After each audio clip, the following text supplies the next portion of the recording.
Okay, I think it's working. Welcome to a interview no show number 6. Not because no someone was planned. No one was actually planned at all.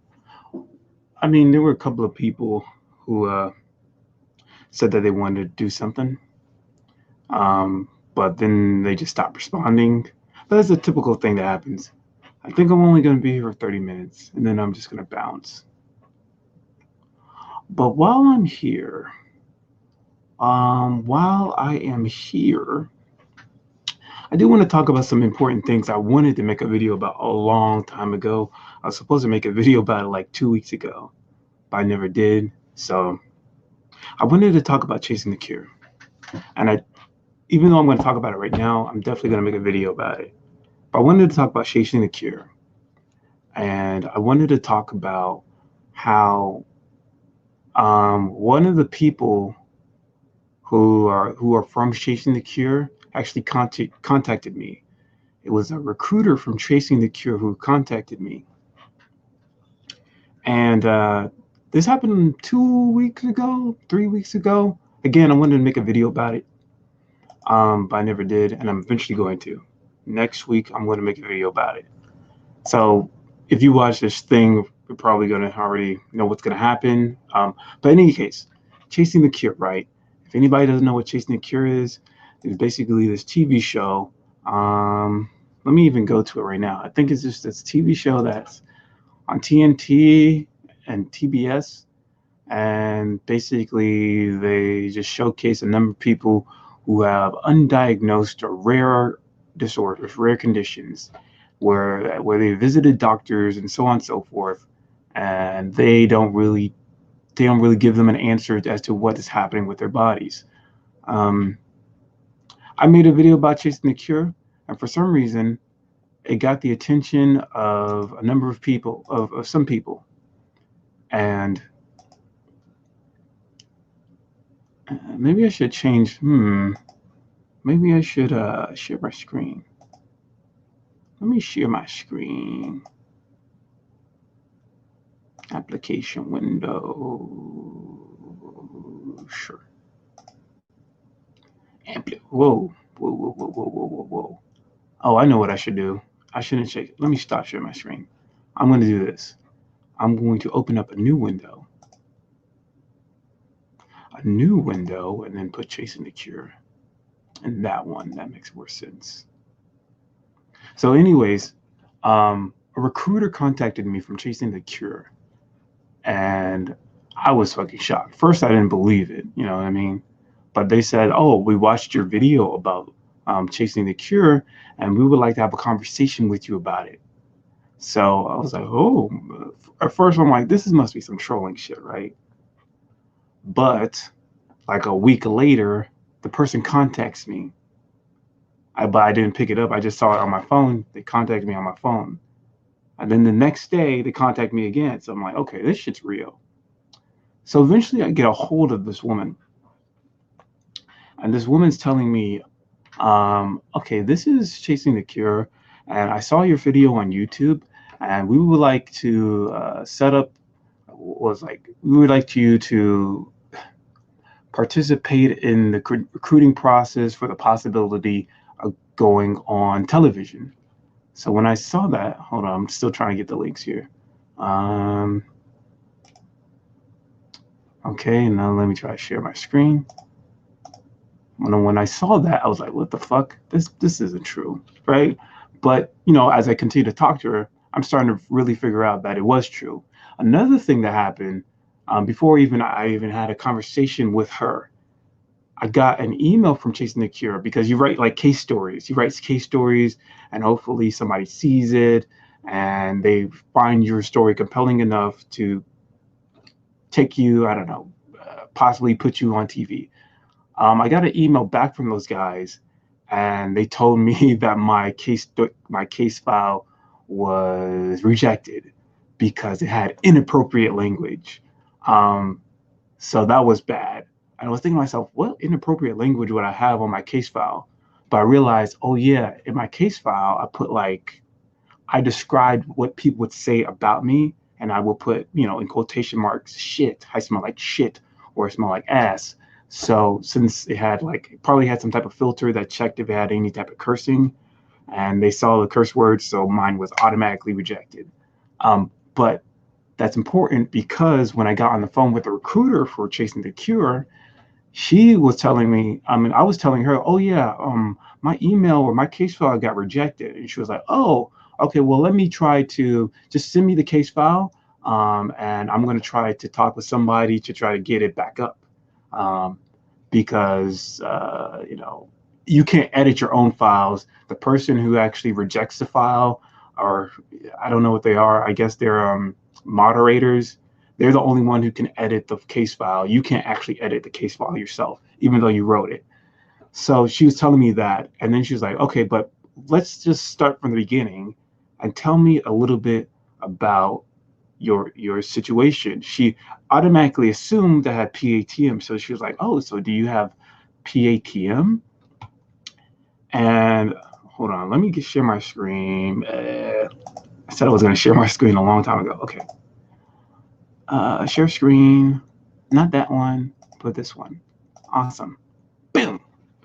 So like I said before, if anybody's just tuning in right now, there's an interview no show, and I'm basically just going to talk about my experiences with a recruiter from Chasing the Cure, because it's Chasing the Cure person contacted me a couple of weeks ago. Hello all.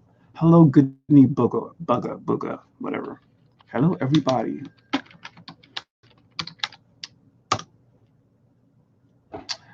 But yeah, we're back here. Chasing the Cure. If you have never heard of Chasing the Cure, some TV show on TNT and TBS, happens Thursday night, Eastern Standard Time, whatever the case. I actually never watched an episode about it, but what I was here for, since nobody's here and there's no interview, just wanted to tell you the case of a recruiter from Chasing the Cure contacting me, and this happening 2 weeks ago. Hello, beautiful brown chick, Lee Diana. Finally, I'm on when you're live. Hooray! I'm only going to be here for like 30 minutes, so it's not really a big deal. Any case, so I got contacted by a recruiter, and she was asking me, okay, so what do you have? And I said to her, I don't know what I have. All I know is I have something similar to T-Mal, because I experience having like body odor, and it's not typical body odor. It ranges from fecal odor to other odors, maybe like trash, maybe like sewage smell, things of that nature. And I know that it's based on primarily on what I eat. So she was asking me, okay, so tell me from the top, when the first time did you have these experiences, right? Another thing I need to mention within the story is that I contacted her at 2 something, and she told me like at 3 p.m. she has to go to a meeting or something like that. So I contacted her like around 2 or something, maybe like 2:20. So I'm trying to explain her the story, like, okay, well, at the age of 15, I used to ride the bus, or used to go to high school, and whenever somebody was in back of me, I would notice that they would sniffle or rub their nose, or make comments about me, and I would constantly get that every now and then throughout the years of high school, and hear that people would say that I smelled bad and I couldn't detect it. And as I would continue to talk about like my years in high school and my years in college, and finally talking about outside of college and trying to actually pursue doctors. To make a long story short, her ass didn't believe me. Her ass didn't believe me at all. her I was at a point, like when I was talking about when I was in my 20s and I was going to primary care doctors and gastroenterologists, and what else? What other? I don't know. I don't remember all. That's another part that I need to talk about. I didn't remember all the different doctors I went to, and I don't remember all the different tests I went to. Right. So when I was telling her, trying to explain to her like the different doctors I went to, like, like obviously primary, gastroenterologist, ENT. I went to an ENT doctor as well. And she was asking me, okay, so do you remember what the doctors told you? And I'm like, I don't really recall. All I know is that they didn't believe me. And she was like, well, that was only like you're 29. That was only like 7 to 8 years ago, and you're telling me you can't remember what the doctor said to you?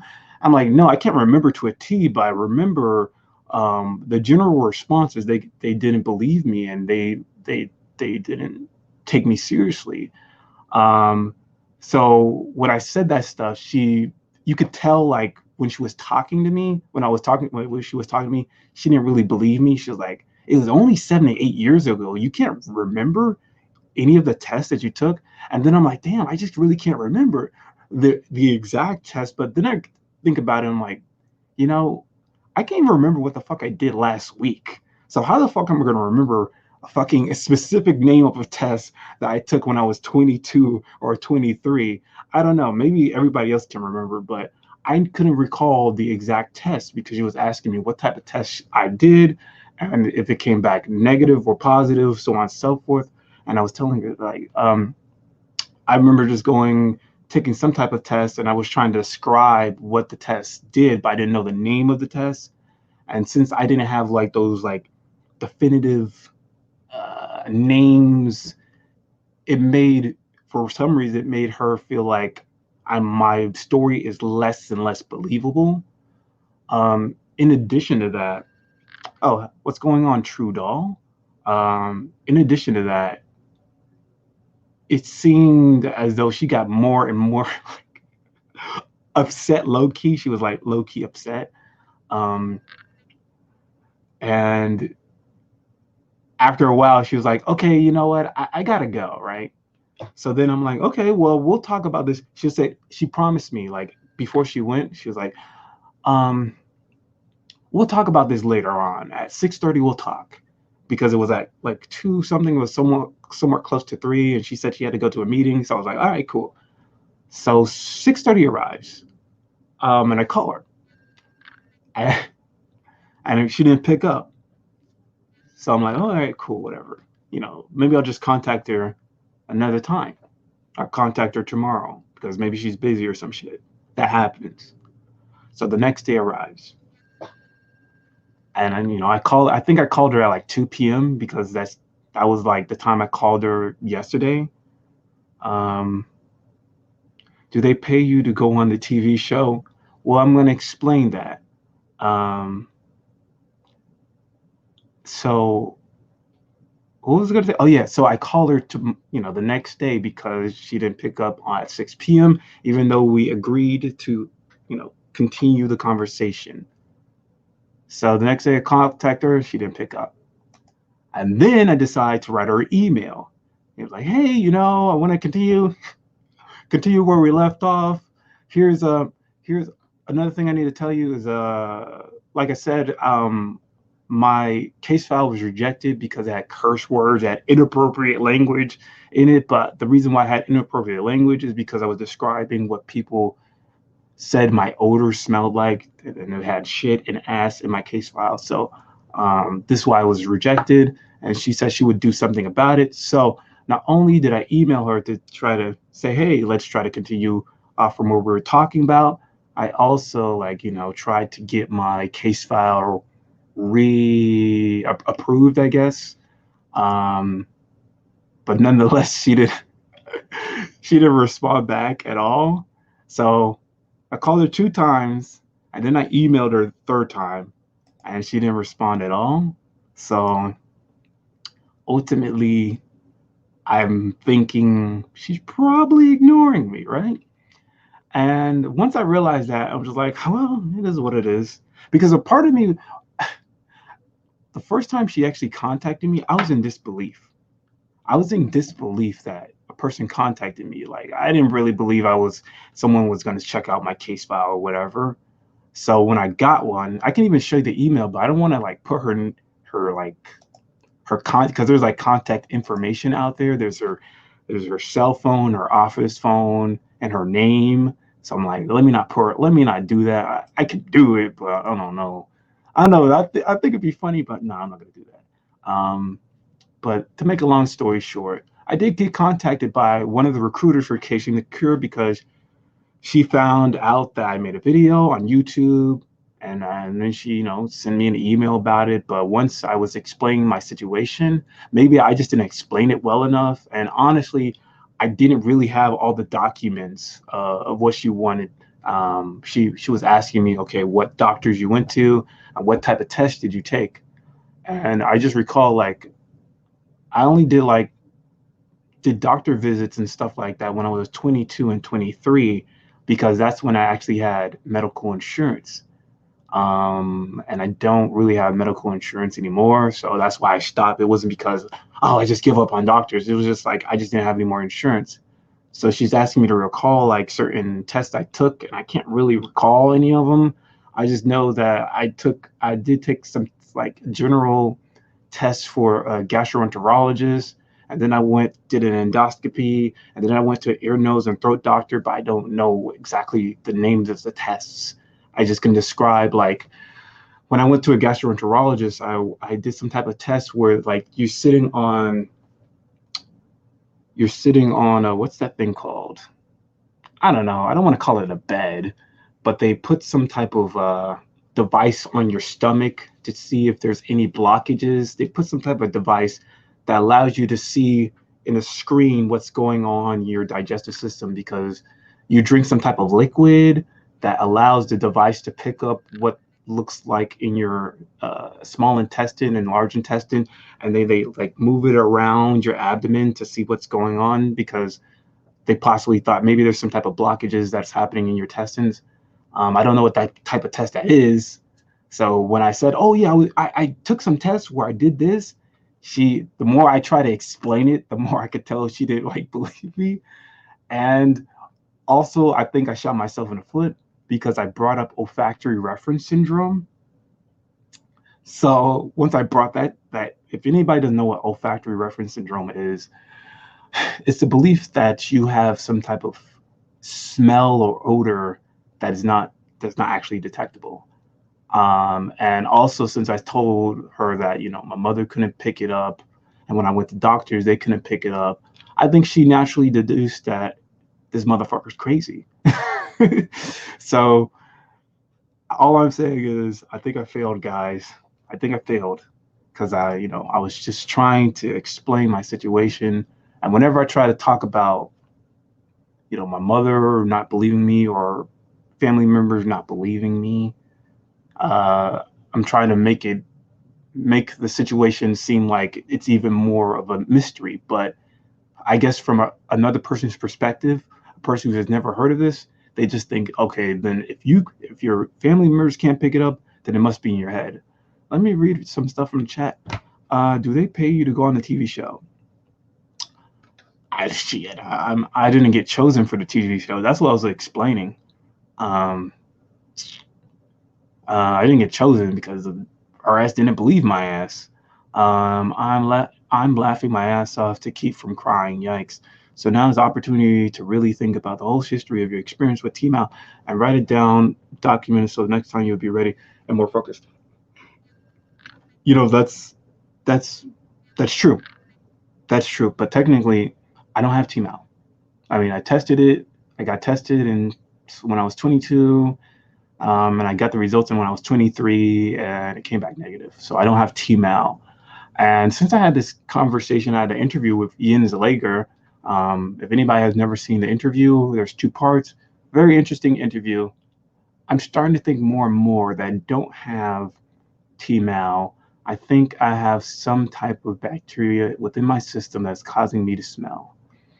Let me finish reading some of the stuff on the chat. Hello, sorry to cut you off, but do you believe you have T-Mal or T-Mal 2? I believe most of us have T-Mal 2. Yeah, just like I was saying, I don't believe I have T-Mal. And yeah, like when you look at T-Mal and T-Mal 2, when they do tests, the majority of people who do test for T-Mal, they get negative responses. But the highest response, if they do have T-Mal, is T-Mal type 2, as opposed to the one that's like where you have some type of genetic malfunction, think about genetic malfunction, T-mal type 1. So I wanted to make a video about this as opposed to just doing a live thing and talking about it. But, I don't really have anybody here. I don't really have an interview. There was nobody that was planning. I was planning to do an interview with, because sometimes with interview no-shows, it's like the person had cold feet and they just back out at the last minute.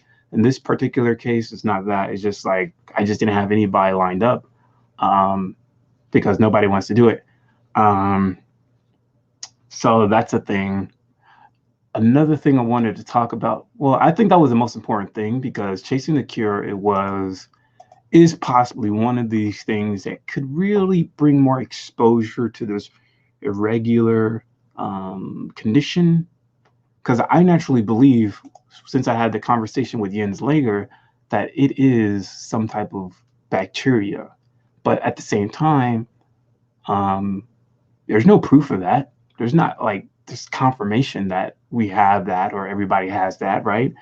So if we actually had like some of the brightest doctors in the world to look into this stuff, we'll probably have better information, better information to go off of, as opposed to somebody giving a theory as to what we might have. But another thing I wanted to say while making making a video about this, which I am still going to make a video about this. So I'm going to make it in the future or something like that. You still have situations like the reason why I even pulled up this website is because if you see in these case files, there's a number next to these case files, and these numbers are people that are following the story.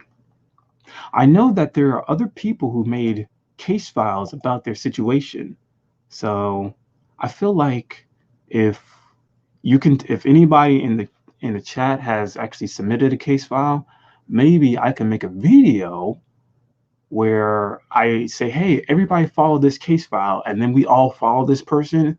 And if they have like a larger following compared to all the others, because these are pretty small numbers, like look at this, it's like, 272. That's like the highest I ever seen, like 272. I have like 450 subscribers, right? I have 450 subscribers, and I know where all the body odor forums are located, like Cure Zone, the Facebook Meebo forum, was it Rare Connect T-mal? I know where all these forums are located, and I know if I posted links or post a link to my video and say, hey, everybody follow this, we can probably get some follows up for a particular case file, and that's going to bring attention to our to the case file, or to any type of recruiter that's trying to look for the next big case, and then possibly, maybe possibly the person might be on TV. But let me read something in the chat. I think there will be other opportunities to get your story out there. Hard on 44, whatever you or we have PAT, MT-mal, or any condition which has allergic reactions, just document it. Black Shiamira. What's really strange is that I developed hyperhidrosis around the same time I started getting reactions. My whole body used to sweat 24/7, but I don't sweat anymore. Smell still stays. I do, however, sweat when I'm constipated and haven't gone number 2.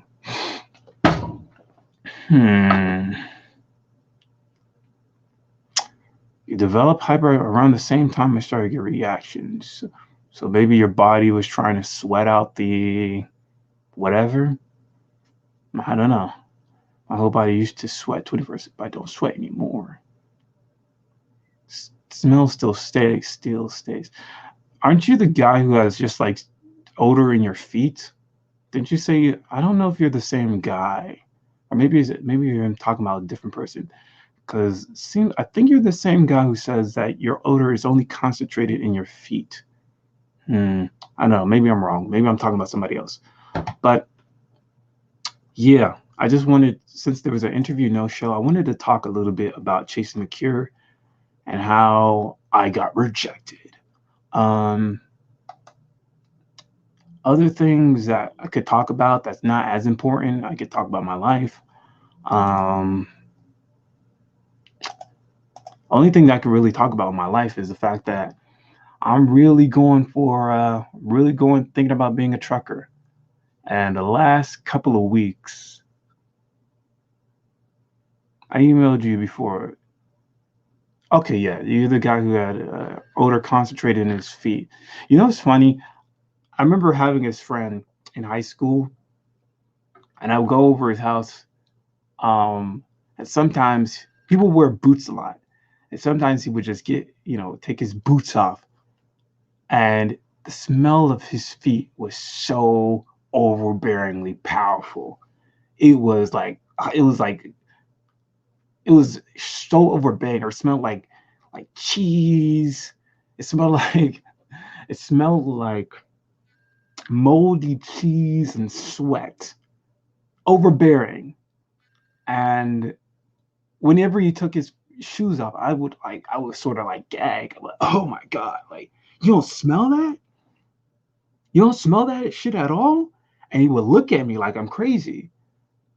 And I find it fascinating, think about it years later, that maybe he couldn't smell it just like I can't smell my own odor, right? Like he just looked at me like whenever I would react strongly to when he took his shoes off, and he would look at me and then look at his feet and he would just shrug his shoulders like whatever. And I thought that to myself, like, that's weird as shit. And for some reason, at a certain point, his feet stopped smelling. I don't know what he did, but I knew he had like diabetes or something, or pre-diabetes. Maybe, I don't know. Maybe that's some type of clue as to why you might have a smell.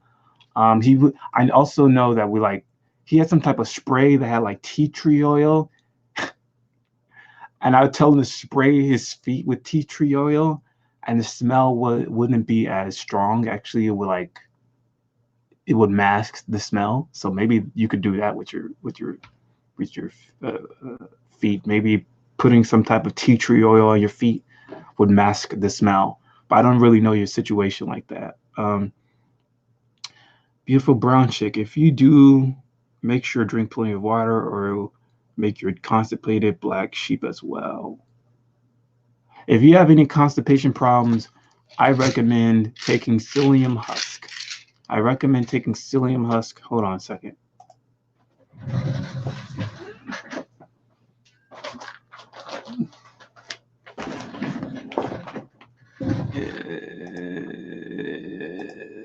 Yes. I guess I should go do this.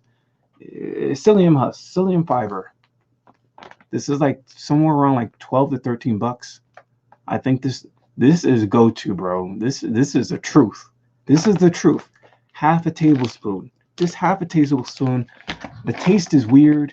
I'm not gonna lie. It doesn't taste good. The taste is weird, but it's pretty fucking. I think it works.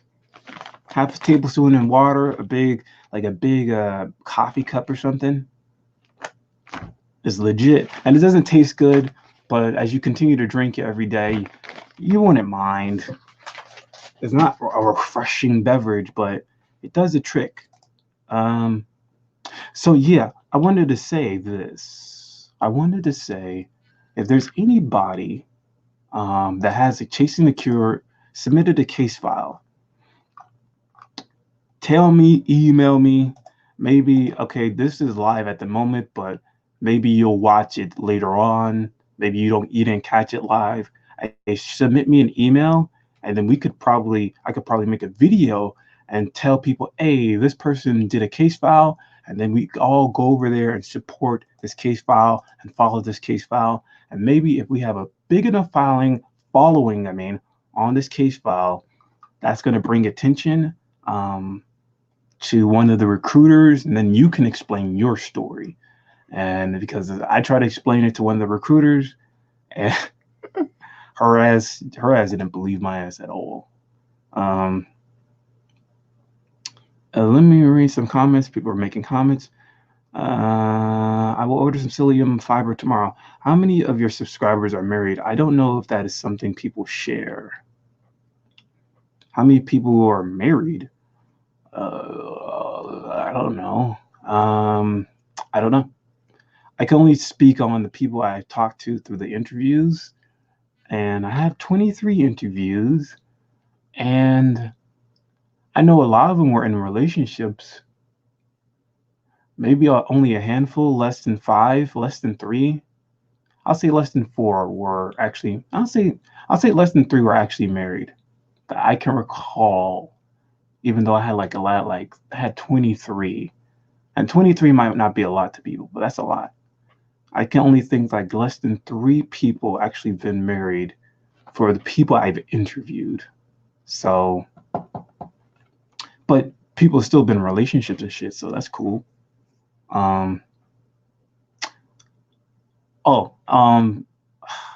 yeah. So what I think is really important for this no show is just to talk about chasing the cure or other type of I don't know, TV shows like TLC, like TLC, the Discovery Health Channel or something like that. They always have these like weird extreme conditions and stuff like that.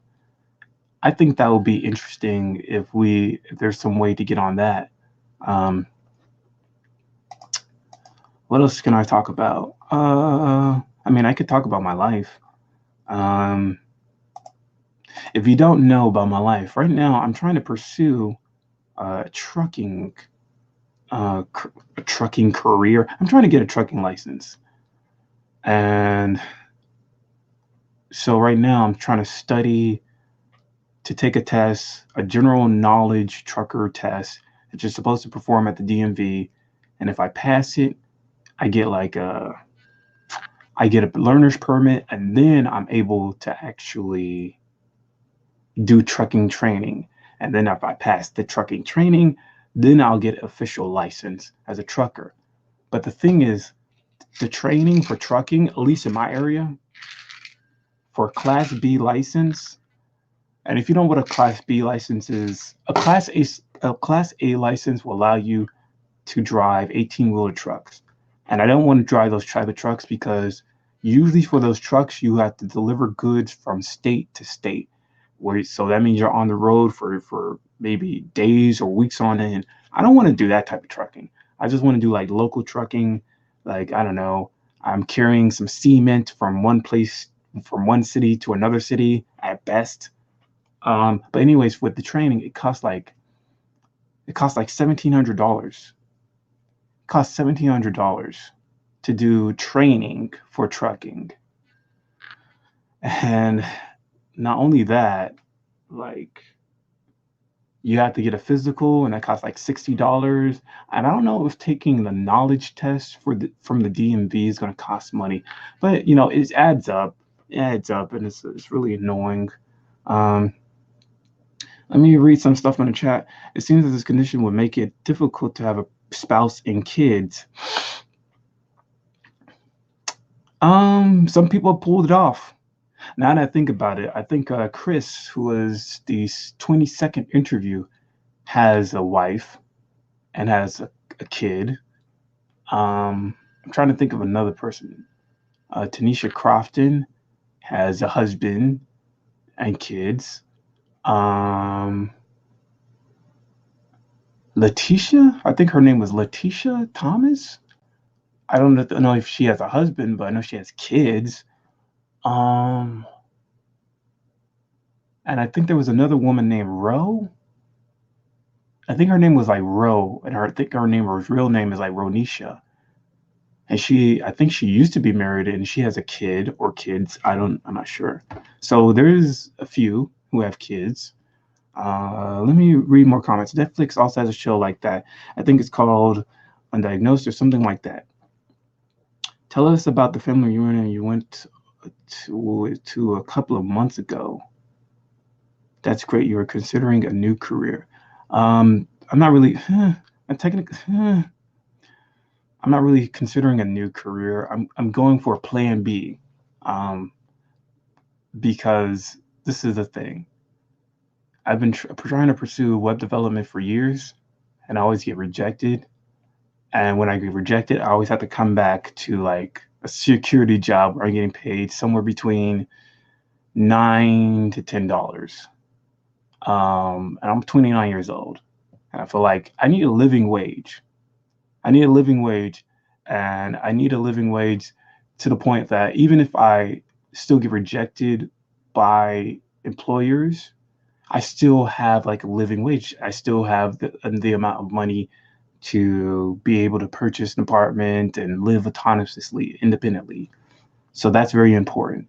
Um, it's important to have money, a living wage now, currently, as opposed to just constantly just apply for jobs and hopefully I don't know, get my foot in the door. I've been trying for so long. It's like it's sort of, I don't want to say it's pointless, but what's more important is making money now, making a a pretty good wage now. Not a good wage, but a pretty good wage. Pretty good wage is like $17 an hour. You know what I mean? And I feel like if I get a trucker license, I would get something to that area, somewhere around that. Maybe a little, hopefully it's not lower. Hopefully it is in the bare minimum 17 and up. And if I can get that, that would be great. So even if I do get denied from job opportunities, I still would have a trucker's license. And with trucking, it's like you don't really have to. With trucking, you don't really have to be around people. You don't have to be around people like that. There probably are some truck drivers where you have to be around a lot of people, but most of the time it's not. Unless you're like trying to become a public transit, like a bus driver or something like that. That's the only possible way. But let me read comments. Um, Tell us about the family reunion. I was actually made a vlog about that, about the family reunion, but I never uploaded it. I never uploaded it because I thought it was too boring. And there was so much stuff to talk about, and I talked so much that I got tired of talking. There's so much stuff to talk about. I just got tired of talking for so long that I just said, I mean, I made the vlog, but then when I rewatched it, I was like, I don't think people want to hear this shit. So I didn't actually put it up. Um, but let me try to make it a long story short. Though there was a lot of things that were happening. Let me finish reading because it's a long story. Um, Victoria, the quality of life one lives is equally important as being alive. Yes. Yeah. I don't think anybody would disagree with that. 154, excellent. You are doing plan B. So hard, beautiful brown chick. So true, Victoria. Yeah. What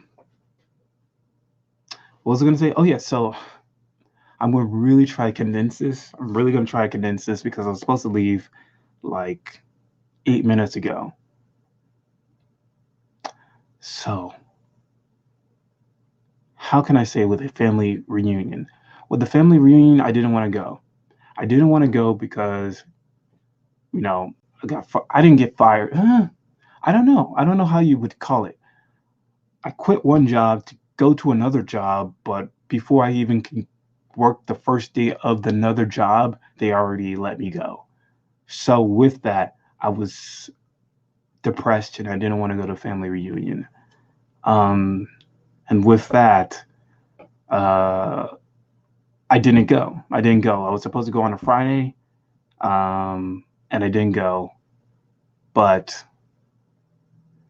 like my mother like tricked me. She tricked me to go, and I could really go into that. And so then they like bought me a ticket to go on a plane because it's like from Miami to Kissimmee is like 4 hour drive. Um, and they were telling me I was about to go with my car, but they're telling me my car was 15 years old and it probably wouldn't have the ability to make it that far. So like when you're telling me this shit, I'm thinking to myself, good, because I don't really want to go. But then they're like, oh, wait a second, we'll buy you a plane ticket. So there's a lot. There's so much to say. I'm just gonna try to condense it like this. I went on a plane. I had to go in public, go on a plane, and then get off the plane to get an Uber to drive to the place. And the only reason why I even went there is because my mother was told me something where I had this impression that I don't know. I It's a long story, man. I'm not even gonna explain it because it's too long. It's too long to explain it. And I'm supposed to get off like 10 minutes ago. But this was an interview no show. If anybody wants to do an interview, there is nobody lined up. Everybody does not want to do an interview at all. So if anybody wants to do an interview and be a part of the 100 interviews, email me at bosufferers@gmail.com. Let me actually put my email too. bosufferers@gmail.com. Cool. So I'm gonna end it right here, man. I appreciate everybody for watching it. I mean, all I wanted to talk about was the chasing the cure thing, and I talked about it. Hopefully, there's some people who submit the case file. Let me actually put the hold up. Let me put the link out right now. If anybody does want to submit a case file, there you go. And yeah, there's like 13 people in the room. Holy shit, that's crazy. I appreciate all the 13 people.